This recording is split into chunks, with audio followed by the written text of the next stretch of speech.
اسے حق مہر کی رقم ملے گی، یعنی یہاں پر اس کا دوسرا فائدہ ہوا۔ لہٰذا طلاق دینے والے مرد کو 2 مواقعوں پر نقصان اور طلاق لینے والی عورت کو 2 مواقعوں پر مالی لحاظ سے فائدہ نظر آتا ہے، مگر قرآن مجید نے طلاق کے عمل کو سخت ناپسندیدہ عمل قرار دیا ہے، اور اس کی ایک وجہ یہ بھی ہے تاکہ لوگ اسے کاروبار کے طور پر استعمال کرنا نہ شروع کر دیں۔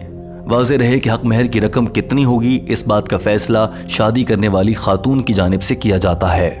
And meher can be any amount. So imagine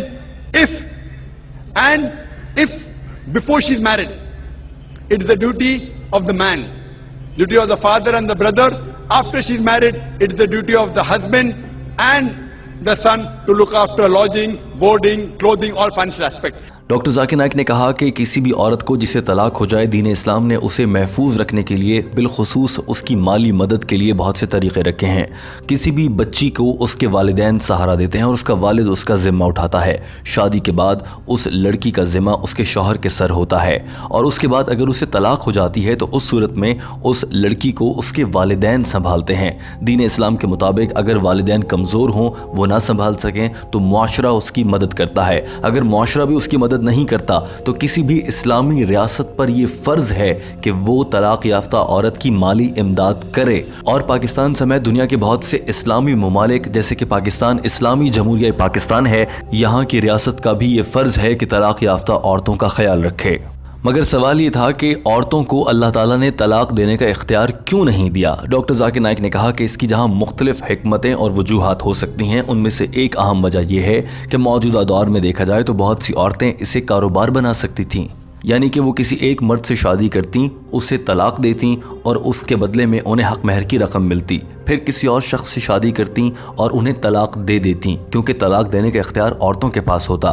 جب بیوی اپنے شوہر کو طلاق دیتی تو شوہر کو اسے حق مہر کی رقم ادا کرنا پڑتی، اور یوں یہ عورت 1 2 3 4 اور نہ جانے کتنی شادیاں کرتی اور کتنی جگہوں سے حق مہر لینے کے بعد آگے کی جانب بڑھ جاتی، اور یوں یہ ایک کاروبار یا دھندا بن جاتا جسے دین اسلام نے منع فرمایا ہے۔ After marrying and divorcing, then she will keep on gaining money.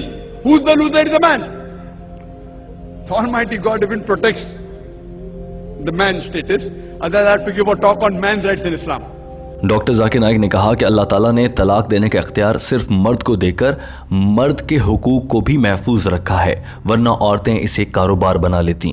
Doctor Zakir Naik نے اپنی بات کو مکمل کرتے ہوئے کہا کہ لہٰذا ثابت ہوتا ہے کہ دین اسلام کی روشنی میں شادی ایک ایسا بندھن ہرگز نہیں ہے جہاں پر عورت کے ہاتھ پاؤں باندھ کر اسے بے اختیار کر دیا جاتا ہے۔ اگر وہ چاہے تو 3 طریقوں سے طلاق حاصل کر سکتی ہے اور باعزت طریقے سے اپنے شوہر سے الگ ہو سکتی ہے۔ ان میں سے پہلا طریقہ شادی کے موقع پر نکاح نامے میں درج کر دیا جائے کہ عورت کو اختیار ہوگا کہ وہ طلاق دے سکے۔